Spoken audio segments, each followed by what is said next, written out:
Benedict, you are up next, sir. Hello. Yeah. How's it Hi. going? Good. Yeah, just Ben is good, by the way. Oh, Ben. Okay. Are you a first time caller, Ben? Yeah, I'm a first-time And caller. where are you calling out of? I am in California right now. Okay. Southern California? Or No, Northern California, like so around the Bay. so this is like from the Bay Area, sort of? Yeah. This game is from the Bay.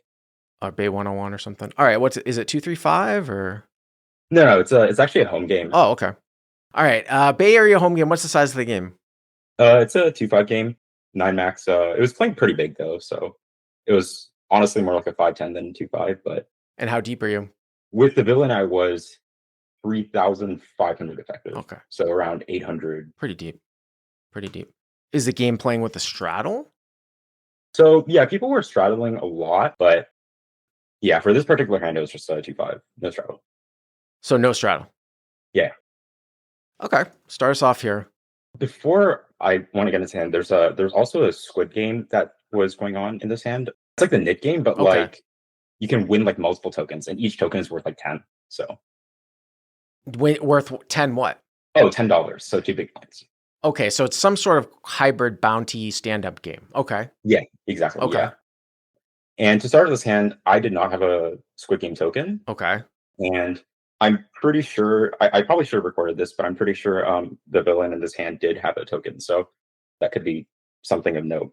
But anyways, yeah. So this hand starts off folds to the hijack, who opens to 15, Okay. and I have ace queen off in the cutoff, so I 3-bet to 50. This is all like standard sizing for the game. Okay. And now button cold calls, and everyone folds except for the hijack, who also calls. So going into this hand, yeah, I'm about like 3,500 effective with the button, and maybe about like 2,000 effective. Actually, not 2,000, more like 1,500. So what's the deal with the button guy? Like, is he, because that's kind of a little bit of a, we could say a little bit of a fishy play, right? The cold call of 3-bet here on the button. Yeah. It is an interesting play. Yeah, there was some cold calling going on in this game. Okay. All right. So 3-way, again, 3 ways, 3-bet pot. You are the 3-better with ace queen off. Okay. What's the flop? Right. So the flop is ace 6-7 rainbow. Are the suits going to matter here or what? No. The turn will complete the rainbow. So yeah, Okay. suits don't All matter. right. I'm going to put ace of diamonds, 7 of hearts, 6 of clubs, and I'm going to give the hero ace of spades, queen of hearts. Okay.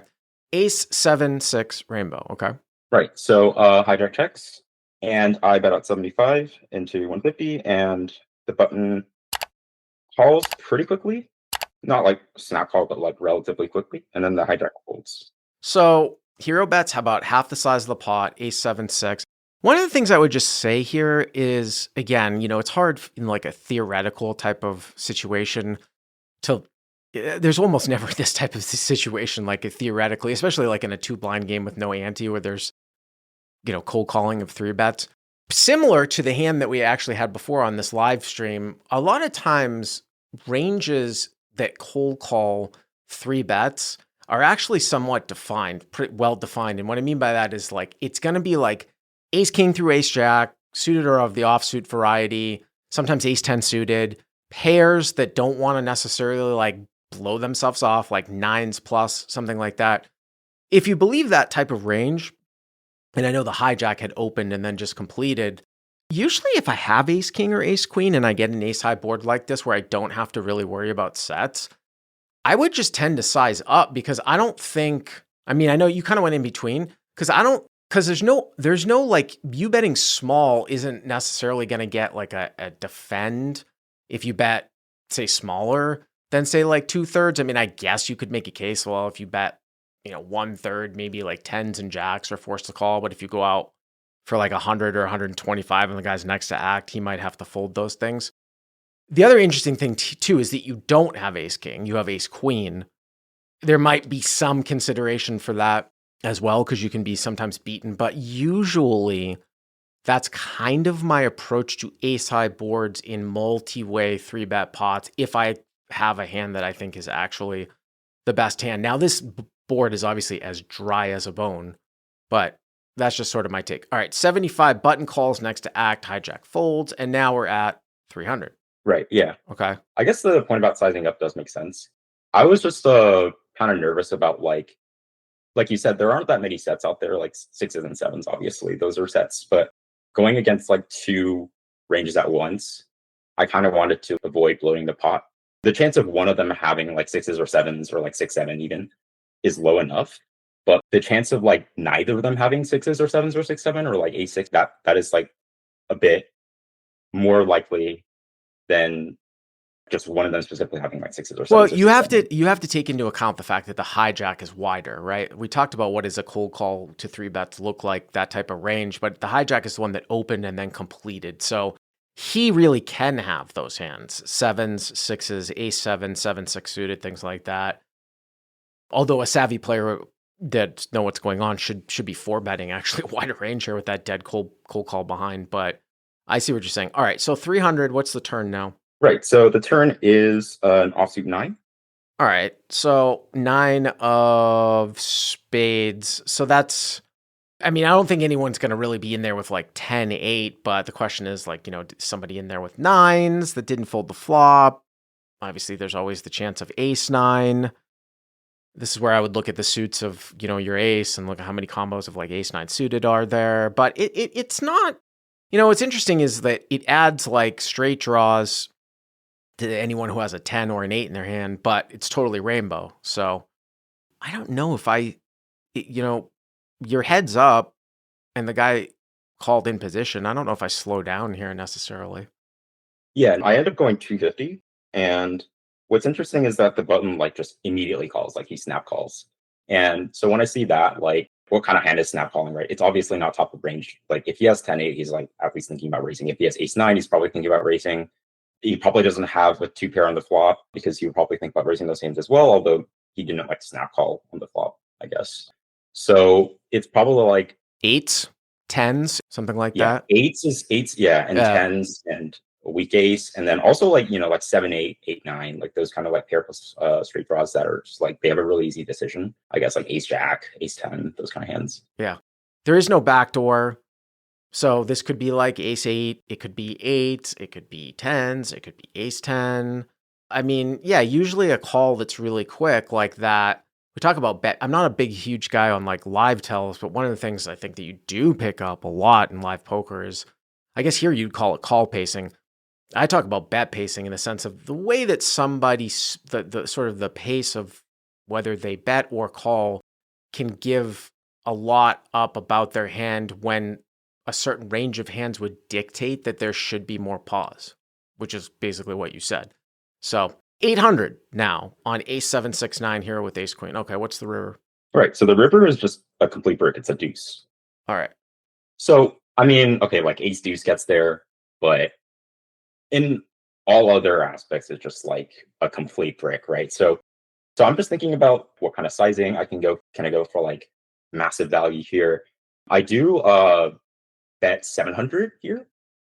So you bet 700. Well, I mean, so this might be a little bit of a player dependent type of scenario in the sense that, again, you're already sort of starting off kind of fishy with the flat call anyways. So if I'm up against like some sort of like VIP, the best type of VIP will talk about like playing on Club WPT Gold, which by the way, they're bringing PLO over in a couple of weeks. If you haven't joined that site, you can use the code BART and they'll give us free. They've already given us $20,000 in free rolls, but that is coming on Club WPT Gold. But one of the beautiful things about Club WPT Gold that I like is you can sort of like, you can click into a guy's stats like in the hand. So if a guy was like a 55-3, people know what we're talking about, like super, super loose passive. Yeah, I would bet here. I mean, you wouldn't want to value own yourself again. I mean, that's the other thing too. I would happily be more comfortable plowing through with ace king because sometimes I'm going to value own myself a little bit in a spot like this. If I thought a guy was capable of folding like ace 10, ace jack, I might size down a little bit. Going 700 into 800, it seems a little bit thin for that type of sizing. I definitely think that you should bet. Just the question is, what kind of sizing are you going to use? I mean, you used, close to full pot here, right? You said 700? Yeah, 700. Yeah. But you see what I'm saying? Because you're losing to ace king here. Well, you keep thinking, you're saying that you don't think this guy's ever going to flat with ace king, right? Right, yeah. Okay. All right, so hero bet 700. Yeah, so yeah, I mean, potentially then like ace deuce gets there, and like that's like I get owned by the hand, and maybe even he is like 6 7 or something, and those kind of hands just those aren't they're gonna call me and I'm gonna get owned. But I thought it wasn't too thin because, like I said, I didn't have a Squid Game token. Maybe it looks like I'm trying to like buy the bot. Right. There's that added extra part that you talk about this. There's value in you winning the pot. So whenever you're playing in a stand-up game or some sort of game where there's a bonus for winning each individual pot and you don't have that bonus, right? Like you're trying to get away from the stand-up game so you don't have to owe a bonus. Yeah, people might call you down lighter because they think you're bluffing more, right? Because there's inherent value for you winning the pot, right? Right. Yeah. And I thought, he's the type of guy to probably never fold an ace, and also like maybe even look me up with a hand that has an eight in it, because there a lot of his range has an eight. People sometimes get hung over blockers, like they're like, oh, I blocked the nuts, so I have to call because I blocked the nuts, and they have like 8 8 or like 8 9 or ace 8, and then I just get value from my ace queen. I mean, that would be pretty dumb thinking. I'm not saying it doesn't happen. It's just very, very dumb. Yeah. It is really silly because like I'm not at 10 8 in this line. Right, but, right. Yeah, but it does happen. Yeah. So I mean, the other thing too about sometimes taking this type of sizing, again, against a player that doesn't really have an aggressive. So the best type of player that you can be up against is a guy that just can't lay down a hand. And then he just never, ever is putting any pressure on you unless it's like he has you beat. So, because you can just so easily bet fold. Now, I don't know if this is that type of guy, but I'm saying those are the types of games that you dream about against types of villains. All right, so you bet 700 and he tanks a while and then he goes all in for 3,300. wow. He go button all in for 3,300? Yeah, 3,300. I mean, yeah, this is an insane spot. What was racing my head at this exact moment is just I was so confused because going through his line, I was just there's no way he has value here, right? Like if he has 10 8, he's just not snap calling turn ever. So that would mean he has to, yeah, basically he never has top of range on the turn. well, what I would be thinking about here is because you went so chunky and you look so strong, would even like nines jam all in here? Like how common would it be for him to actually have 9 9? Because you have to go through each street. And what I mean by that is that he would have to call the flop. First of all, he would have to flat pre-flop. Okay, how many times is he going to do that with 9? Even if it's like 80% of the time he flats 3 bets with 9s. Okay, then he'd have to call the flop. Let's say he calls the flop another 80% of the time with the guy behind him, but sometimes he folds out. Okay, now on the turn, he'd have to flat the turn. How often does he flat the turn? Percentage there. And then how often does he jam the river? Like even if each one of those situations were 80%, that he would do it with all the combos of nines 80% of the time, you would still have 80 times 80 times 80, and you would get there with like 40% of the 41% of the 3 combos of nines. That's only like one combo of 3 combos of nines. So and then what else? Like 7 7 6 6. I mean, I have opposing feelings about this. Like you could easily make a case that just the fact that the large all-in bet here, like in a 3-bet pot, really trumps and supersedes all remaining factors in the sense that it's just not bluffed enough live for this type of money. Now, again, I don't know anything about this guy. It looks like it's 1,500 plus 33 is like 48. So it's like 4,800, 26 to call.